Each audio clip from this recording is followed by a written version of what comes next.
গুরুদাসের কপালে শেষ পর্যন্ত জুটল নাস্তিক বউ। যা চেয়েছিল হলো তার উল্টো।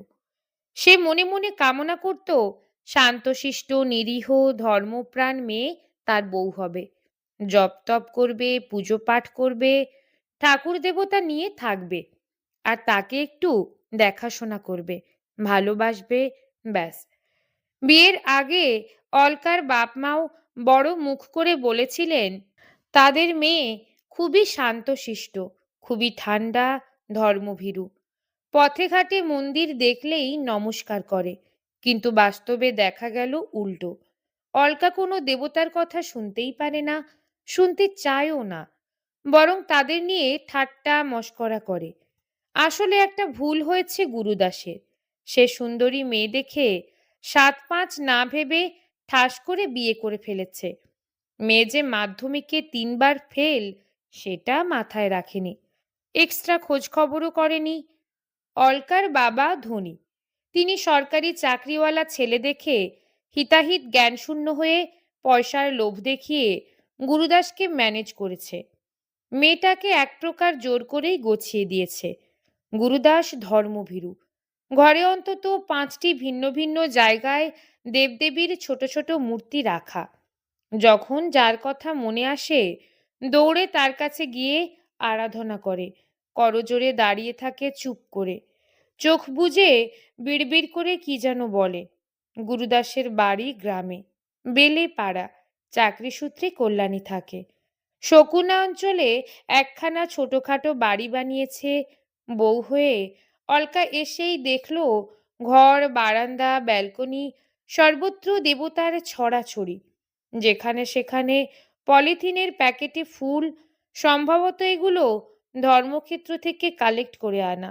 মন্ত্রপুত ফুলেরা 24 ঘন্টা গুরুদাস আর তার বাড়ি পাহারা দিচ্ছে। বিপদ আপদ যেন ত্রিসীমানায় না আসে তার চক্রব্যূহ তৈরি। এলেও দেবতার ফুলের অ্যাকশনে তারা তৎক্ষণাৎ তফাৎ যাবে। অলকার অল্প বয়স, অসম্ভব হাসতে পারে। বড় বড় চোখ দুটো স্পিন বলের মতো ঘোরানোর ক্ষমতা রাখে। 150 মিটার দূর থেকে যে কোনো ছেলের মতিগতি বুঝতে পারে, ধরতে পারে।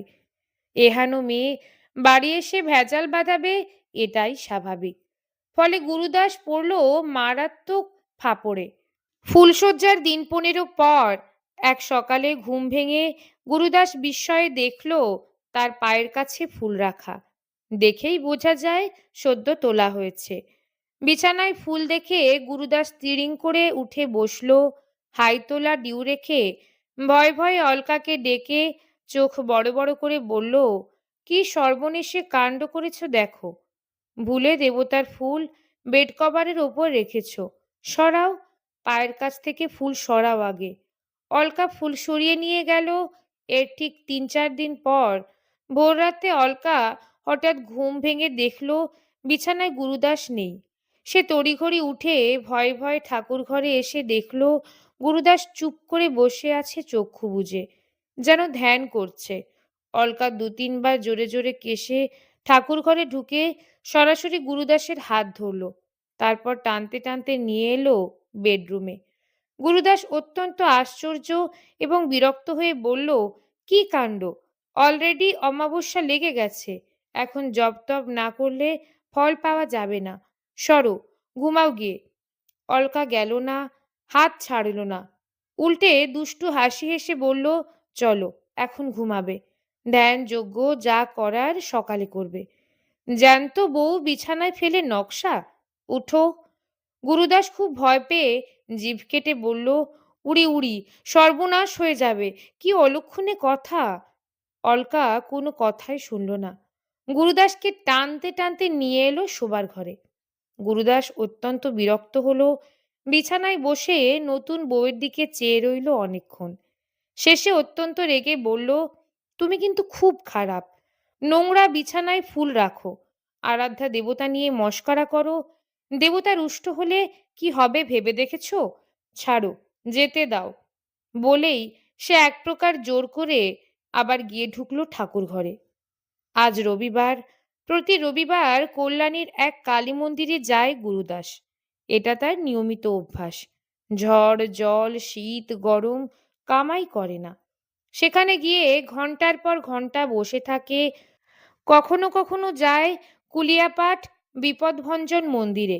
এখানে পুরী যাওয়ার সময় নিমাইচাঁদ এসেছিলেন, তাই মন্দিরটির মাহাত্ম্য নাকি বেশি। অনেকদিন ব্যাপারটি লক্ষ্য করেছে অলকা। রবিবারগুলো ঘরে বসে একা একা বিরক্ত হয় সে।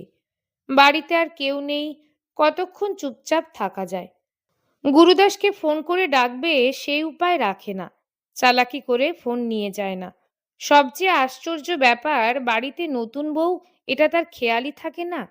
আজ যখন গুরুদাস সেজেগুজে বেরোবে বলে রেডি হচ্ছে, তখন অলকা দৌড়ে গিয়ে সামনে দাঁড়ালো। হেসে বলল, আমিও যাব। গুরুদাস মহা আশ্চর্য হয়ে বলল, কোথায় যাবে? তোমাকে তো নেওয়া যাবে না। তুমি তো কিছুই মানো না, একেবারে নাস্তিক। মানি না মানি আমি যাব, দেখব তুমি কি করো, অতক্ষণ কোথায় থাকো। গুরুদাস রেগে উঠল। স্ত্রীর হাত সরিয়ে এক প্রকার জোর করে হনহনিয়ে অদৃশ্য হয়ে গেল মুহূর্তে। পিছন ফিরে তাকালো না পর্যন্ত। অলকা গুরুদাসের ব্যবহারে দুঃখ পেল না, চোখে জল এলো না। শুধু গুরুদাসের চলে যাওয়ার পথে সে চেয়ে রইল অনেকক্ষণ। আজ গুরুদাসের ফিরতে দেরি হলো। বাড়ি ঢোকার আগেই দেখল অলকা সুন্দর শাড়ি পরে রাস্তায় দাঁড়িয়ে। তাকে দেখে মিটিমিটি হাসছে। গুরুদাস ভেবেছিল অলকা হয়তো রেগে থাকবে। রেগে থাকাটাই স্বাভাবিক। তবু তার কিছু করার নেই, তাকে যেতেই হবে। সে প্রতিনিয়ত যেমন যায়, অনেক দিনের অভ্যেস। স্বামীকে দেখে অলকা দৌড়ে গিয়ে হাত ধরল, তারপর টানতে টানতে নিয়ে এলো গৃহের প্রবেশদ্বারে। গুরুদাস আশ্চর্য হয়ে দেখল তার বাড়ির সমস্ত মূর্তিগুলো বারান্দা থেকে বাইরে বেরোনোর পথে ঠিক উপরের সিমেন্টের তাকে সুন্দর করে সাজানো। শুধুমাত্র বেরোবার সময় ওপর দিকে তাকালেই দেখা যাবে। ওখানে হাত যাবে না, ইচ্ছে করলেও ছোঁয়া যাবে না। অলকার কাণ্ড কারখানায় গুরুদাস ক্ষুব্ধ হলো।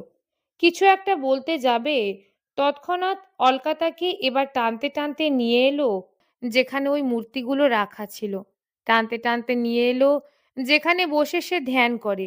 টানতে টানতে নিয়ে এলো যেখানে বসে সে পুজো করে।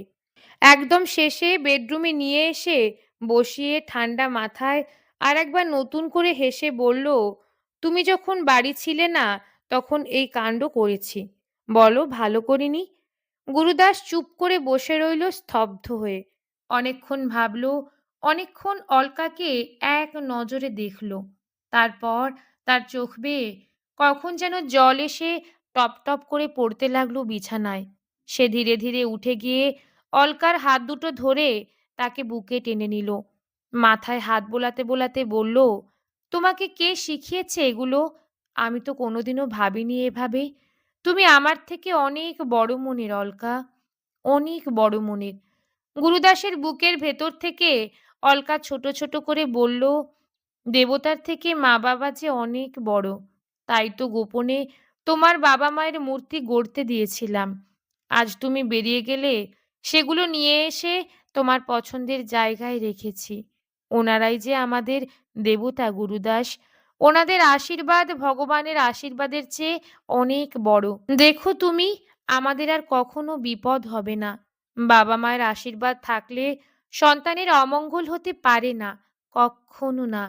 গুরুদাস দুহাতে অলকাকে আরো শক্ত করে ধরে চুপ করে রইল অনেকক্ষণ, অনেকক্ষণ, অনন্তকাল।